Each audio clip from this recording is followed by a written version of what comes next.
Hi friends, இன்றைக்கி நம்ம chicken குழம்பு எப்படி வைக்கிறதுன்னு பார்க்கலாம்.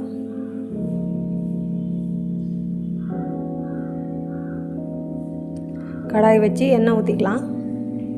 எண்ணெய் காஞ்சதும் பட்டை, சோம்பு, பிரிஞ்சி இலை, கசகசா எல்லாம் போட்டு தாளிச்சிட்டு வெங்காயம் போட்டுக்கலாம். தக்காளி போட்டு வதக்கிக்கலாம். புதினா இலை போட்டுக்கலாம். எல்லாத்தையும் போட்டு நல்லா வதக்கிக்கலாம். இஞ்சி பூண்டு பேஸ்ட் போட்டுக்கலாம்.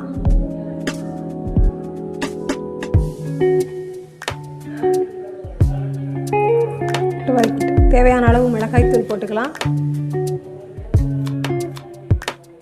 இதையும் போட்டு நல்லா வதக்கிக்கலாம். சிக்கன் எடுத்து போட்டு அதையும் நல்லா வதக்கிக்கலாம். சிக்கன் நல்லா எண்ணெயிலே நல்லா வேகணும்.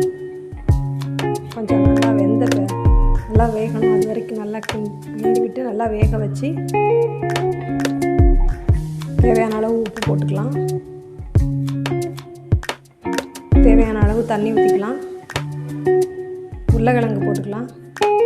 போட்டு நல்லா வேக வச்சு குழம்பு கொதித்ததும் சோம்பு, தேங்காய் அரைச்ச பேஸ்ட் போட்டு கொதிக்க விடணும். நல்லா லாஸ்ட்டாக கொத்தமல்லி இலையை தூவி குழம்பு கொதித்ததும் இறக்கிக்கலாம். இந்த வீடியோ பிடிச்சா லைக் பண்ணுங்கள் ஃப்ரெண்ட்ஸ். பாய்.